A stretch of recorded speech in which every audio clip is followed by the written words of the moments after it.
You're listening to the 1 Minute Writing Tip, a podcast that gives you tips on how to overcome writer's block, overwhelm, and self-doubt. Learn how to accomplish your God-given book idea, even if you're a busy mompreneur. Confidently publish to bestseller and use your book as a tool for impact and for purpose. We have a variety of episodes with interviews from best-selling authors in the industry, experts who have tools and tricks to help you succeed, and of course, recommendations from me, your host, Katelyn Silva. You can find even more resources on wewritebooks.com, where you can also take advantage of your complimentary bestseller assessment to get a step-by-step roadmap to accomplish your bestseller and beyond. So let's get into today's episode. Hello, everyone, and welcome back to the 1 Minute Writing Tip podcast. I am extremely excited for today's guest because I have a returning guest. I'm talking to Jaclyn Whitt, who is a performer by nature. She's an award-winning screenwriter, the education coordinator of Faith and Family Screenwriting Academy, and she's also the co-host of the Faith and Family Filmmakers podcast, which is phenomenal, by the way. She mentors emerging screenwriters to successfully write screenplays, win awards, and pitch producers, which is wow. She's also the best-selling author of In the Beginning, Middle, and End, a screenwriter's observation of life, character, and God, where she shares not only her insights from screenwriting, but also just her personal life, where she is really passionate about using her creative gifts towards God's kingdom, and she's firmly grounded in her faith and her family callings. So, Jaclyn, thank you so much for coming back and joining me on the podcast. I'm just really excited to be talking to you. Thank you. Yeah, thanks for having me. It is exciting to be back. I know that you were on, it's been a little bit over a year, which is kind of mind-blowing. And I would just love if you would kind of remind our listeners, if they haven't seen the previous episode especially, and they're kind of new to the podcast, just share a little bit about your journey and just how you really got to where you are now with all of the screenwriting and now your book. Give us that journey.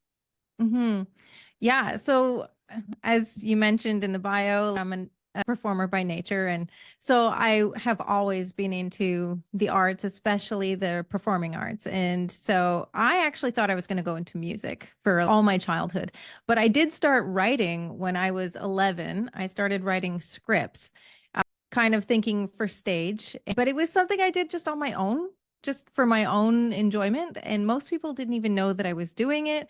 Sometimes I would bring something out to do either at school or at church or whatever. And most of the time it would incorporate music also.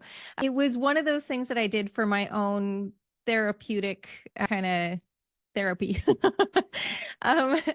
Whenever something happened and I realized, okay, I need to work through this. And that was just what I did to be able to work through it. Because sometimes you realize I should have done something differently, or I wish I would have had the opportunity to do or say this. And so maybe I couldn't do it in real life, but I could do it in a script. And so it did allow me to process things I needed to process, to understand maybe even sometimes why things ended up the way that they did.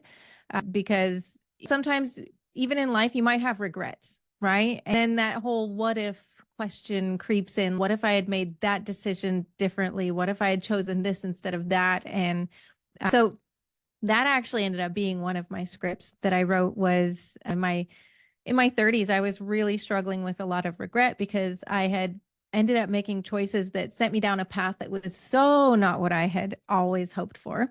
I ended up being a single parent for over 6 years and having gone through divorce and stuff. It was a lot. So I got to writing and I wrote this script that helped me to realize, well, what if I had gone back and had the opportunity to make different choices? Would I? In the end, I realized that actually I don't want to change the past. I just want to make different choices going forward, right? As long as we're learning, then we're on the right path. So anyways, that was a bit of a derailment, but it showed the whole journey as a writer came from my heart and wanting to process things and wanting to grow. And so that's where a lot of my writing comes from. So I started writing screenplays, movies in my early 20s. And I realized I really, really loved the freedom of it because on a stage, you have to be mindful of the fact that you can't do set changes very quickly or very often. Whereas in a movie, yeah, you can go wherever you want. But I never thought about writing a book because for me, I just thought so many words and I have a bit of ADHD. And so it was overwhelming for me. I guess sometimes I talk to authors and they say, wow, you write movies. And to them, that seems like something amazing. And for me, I'm like, no, that's the easy part. But I guess it's just different brains process information differently. So actually meeting you, I was wanting to let you know that you could share with your authors. I could help them to turn their book into a movie. But then in the process of getting to know you and your encouragement, and along with encouragement from other people, I did dive into writing a book. It just released in July of 2024. And I'm just super excited how well it's done. And I'm so grateful for your help on it. I don't think I would have actually done it if I did not have your mentorship to be able to go through the process. It would have just felt like too far out of my realm for me to even approach on my own. Oh, wow. Yeah, thank you. And it has been a absolutely incredible journey because I remember when we first were getting to know each other and talking, we were talking about screenwriting and the differences between scripts and prose and just expectations. And it was just a whole different conversation. And I remember at some point in the journey, you had shared that you had thought about writing a book. You wanted to take those scripts and kind of turn it into more of a novel form, even just to reach a different audience. Yeah. But it was just so many words. And I remember you being just shocked and overwhelmed by the sheer amount of words on the page. And I just thought that was so funny because on the flip side, when you're used to writing a lot of words, writing a screenplay is completely different because you're like, oh, I only need to write a little line. And it's just so different. So I think it's so neat to be able to go both ways and explore the differences and see, okay, so whenever you think about literature and historically speaking, all throughout history, people didn't have screens. They had entertainment on the stage, a play or something. But that element and that kind of paradox between the prose and the stage has still been there. I mean, because you think about it, there's been plays going all the way back for thousands of years, and it's just been adapted and it's just different. And so historically speaking, you're either creating it for people to enact visually or you're creating it for people to enact in their mind mentally. And it's just a completely different scape. So it's just really neat getting to see the differences. And so I do want to steer the reader or the listeners focus, all of you guys that are listening, to Jaclyn's new book. You guys can see it on her screen, and I also have a copy with me. And I really love it because not only do you share so many insights for aspiring authors, which is amazing. Most of my audience is aspiring authors, but it also really just talks about how you can have a shift in perspective that really helps you to navigate life in this fresh and really beautiful way. And so I love that actually in your book, you actually show that side by side comparison of here's what a screenplay actually looks like. And then, and then you're talking about it. So the reader actually gets to kind of see in real time that difference and how actually enhancing it can be. So will you talk a little bit more about the book itself and how you chose to write this book specifically and kind of that journey of writing for you? Yeah. So when I started to realize that there's a lot of things that just learning screenwriting as a craft has taught me in life. So as I realized that I had learned a lot of things, and it's in the beginning, middle, and end, a screenwriter's observations of life, character, and God. And so that kind of really does sum it up. It's things that I've learned. And so what I decided to do is, since I am a screenwriter, that's where I feel like my area of expertise is. I wanted to include some scripts in the book. And so I don't necessarily put an entire script in the book, although I do offer for one of them, since I give away the ending, I'm like, well, if you want to read the whole script, you're welcome to. Within the script, almost every chapter has a segment, within the book, almost every chapter has a segment of a script, because whatever topic that I'm talking about, I use an example of how that applies to a screenplay. But then also I talk about how that applies to our lives. And really what I really dive into is knowing God as our author, which when you think about him that way, you really get a different view of how to relate to him. and even how he works with us. You think about when you're writing your characters and you know that there's something that they need to work on, there's a character flaw, they're going to go on a journey in order to learn skills so that they can overcome that, have a character arc. But the thing is that how do you as an author get your hero to do that? You can't sit down with them and just tell them everything. You need to take them through that journey. And so God takes us on journeys in order for us to learn the things that we need to learn so that we can grow in the areas we need to grow in. And so sometimes we might think, I'm under attack. And maybe not, maybe it's actually God is working in your life and wanting to upset it in order to send you on a journey so that you learn something and you can grow from that. Yeah, wow, absolutely. And I love that perspective because it kind of is so easy to put yourself into a victim mindset or to think, oh, woe is me, or just like, oh, my life is so hard, or like just to really get in that negative cycle. But I think it's so important when you can step out of it and you can take that different perspective and you can look at it from God's perspective and be like, oh, what is he trying to teach me? Or what am I learning through this? Or where is he trying to take me to? Right. Yeah. It's just such a different perspective. And I think that's so valuable, no matter who you are, where you are in the world, or what's going on, to just try and see it from God's perspective and just trust him through that journey. And that's not always easy by any stretch of No. imagination. But It's not supposed to be. That's why it's called right, stretching. right. But then it also kind of it shifts your perspective too, because you don't you don't necessarily see it as just heroes and villains. You also start seeing it as, okay, what are the stories of the people around me as well? And where and how is God bringing us together? And how is God going to use this in the people's lives around me? And it's just such a different perspective. And I think it's so needed. And I just love that it's kind of a breath of fresh air. Hmm. So yeah, I just really value it. So especially with your background in so many different performing elements, and now you're kind of whole new step into Yeah. this world of books and all the fun things. What would be the thing that you would share with, especially aspiring authors who have that same kind of overwhelm of like, oh my gosh, so many words, and how do I actually Mhm. bring this about? And what's really been your lessons and insights through that process?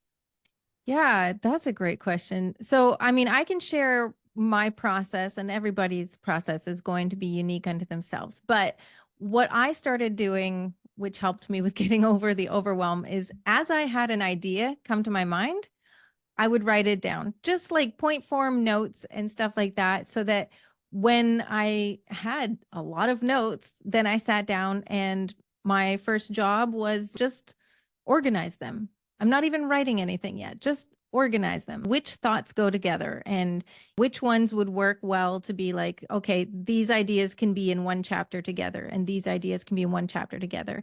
And sometimes it was one idea, that's a whole chapter all in itself, right? And so just I separated the process. And I guess that's part of how I do it is first I was gathering the information. Next, I organized it. And then after that, when I sat down to write, I would pick of the different ideas there were. Sometimes there were some that were clearer to me than others of exactly how I wanted to go about explaining things or sharing things. And so I would pick whichever one was ready for me to work on. Now, my book is a nonfiction, and each chapter is kind of its own idea. And so for that kind of book, it totally works. I don't know that it would necessarily work for a novel, although it might. So wherever I felt like I had the easiest flow, I would just grab it and run with it. Sorry, one second. With that, I was able to really enjoy the process of writing because it wasn't like I was sitting there trying to come up with ideas, trying to organize them, and then trying to write them all at the same time, right? I split up that process. And so, especially the gathering information, that was easy because I could have an idea while I was out shopping and just write it in my phone. And so it's not like I had to sit down and force myself figure it out. It was just collecting things. It's when you're not even thinking about it, then the ideas come sometimes. Yeah, wow. Yeah, that's so good. I think sometimes people tend to kind of think in extremes for some reason. And in real life, everything's kind of not in extremes, it's more in the middle, but we just kind of think more dynamically. And so I feel like even in the writing space, it's like either hyper organized or just fly by the seat of your pants and we're just going to go Right. for it. And in reality, though, there's kind of value to both. There is an element where it's fun and exciting to let the characters kind of develop and just kind of let it write itself and see where it goes and Mm. have that fun and flexibility that if it takes a different direction, it's okay. And you can integrate that into the story as long as it fits the characters and it's realistic to the situation. But I Mhm. think it's also, to your point, so valuable to have some element of organization and to give yourself that structure of like, okay, I don't have to do it all at once and I can break it up and I can focus on one step at a time. And I think that actually makes it a lot easier. Me and my husband were recently just kind of chuckling to ourselves because in the business space, I hear this phrase all the time, and that's how do you eat an elephant one bite at a time, right? But for Mhm. some people, they don't hear that all the time. So when they hear it, wait, what? And so it's just really funny. And I think about it in terms of writing. I feel like sometimes creating a book feels like an elephant, and you're just like, where do I start and what do I do? And Mhm. it's just this big thing. But when you break it down, I love your advice there. I think that's so on point that if you just break it down and you make it bite-sized and you just do it one step at a time, it's like, oh, Yeah, okay, yeah. I can do this thing, you And then know? I never had writer's block. Every time I Mhm. sat down to write, I had stuff to write because I had my notes ready.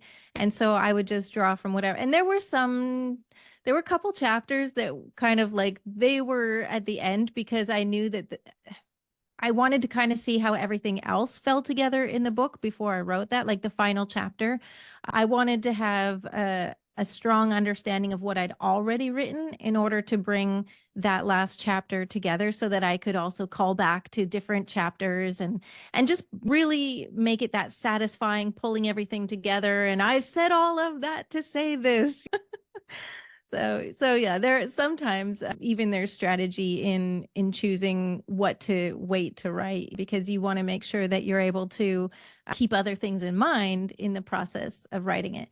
And then because my book, each chapter is kind of its own idea, then after I'd written it all, then I was like, now what order do I put this in?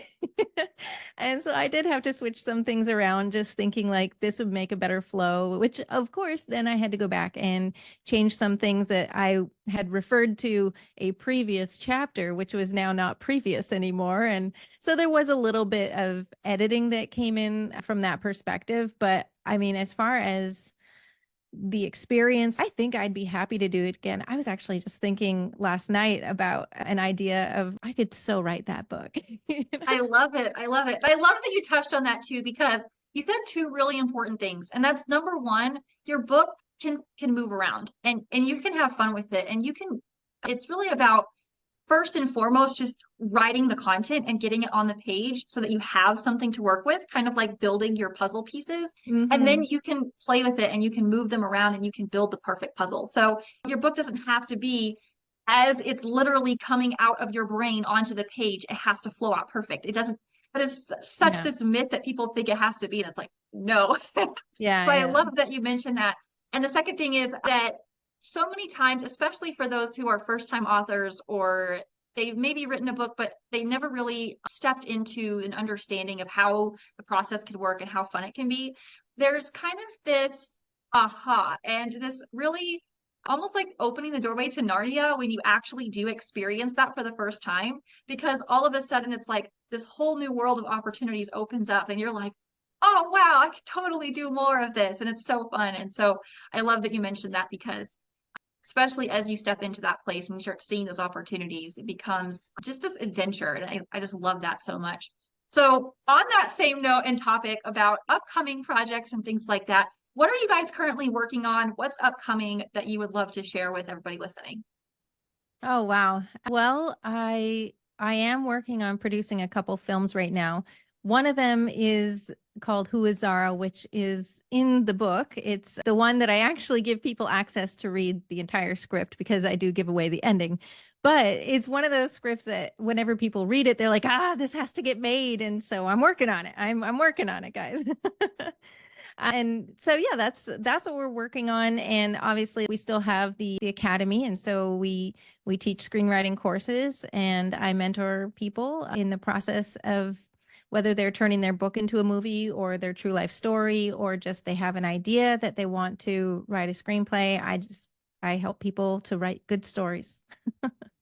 Yes, and you're very good at it. You're Oh, very thank good you. at it. Yeah, yeah. For all the listeners, she definitely knows what she's doing 100% of the way. So it's great. It's so great. Okay, so if people are listening and they're thinking, yes, I agree, I would love to learn more, how can they connect with you and how can they do that? Okay, so my website is jaclynwhitt.com. I'd love for you to go there. And actually, I'm going to give you a free chapter of the book. You can go and grab that free chapter. And from there, you can also let me know if you're interested in some screenwriting education, or if you just want to know more about the book or what I'm doing, then that works too. Love it. That's so amazing. Yeah. So for all my listeners, if you do want to learn more about Jaclyn or check out her book, which I highly recommend that you do, it will change your life, or just be a part of what she's doing with the screenwriting or anything else, I definitely do recommend reaching out. So I will leave that link in the description for you guys to go and do all those things. And Jaclyn, thank you so much again for coming on the podcast and sharing. It's been so amazing to have you. Thank you. Yeah, I love being here. I really enjoy talking with you. Yeah, and for all my listeners, thank you also for tuning in. If you enjoyed this episode, please do share with us in the comments below and share with your people too, and we'll see you on the next one. Thanks so much again for tuning in to the 1 Minute Writing Tip podcast. If you would like additional resources to be able to help you in your journey of writing and publishing, and of course, achieving your long-term author goals, go to wewritebooks.com/author resources, or you can just click the author resources tab at the top of the page on wewritebooks.com, and you'll be able to find plenty of practical things that will help you to get that clarity, take those steps, get your book accomplished, and of course hit best-selling book and beyond. So make sure you check that out. Don't forget to like and comment below the episode, and I will see you on the next one.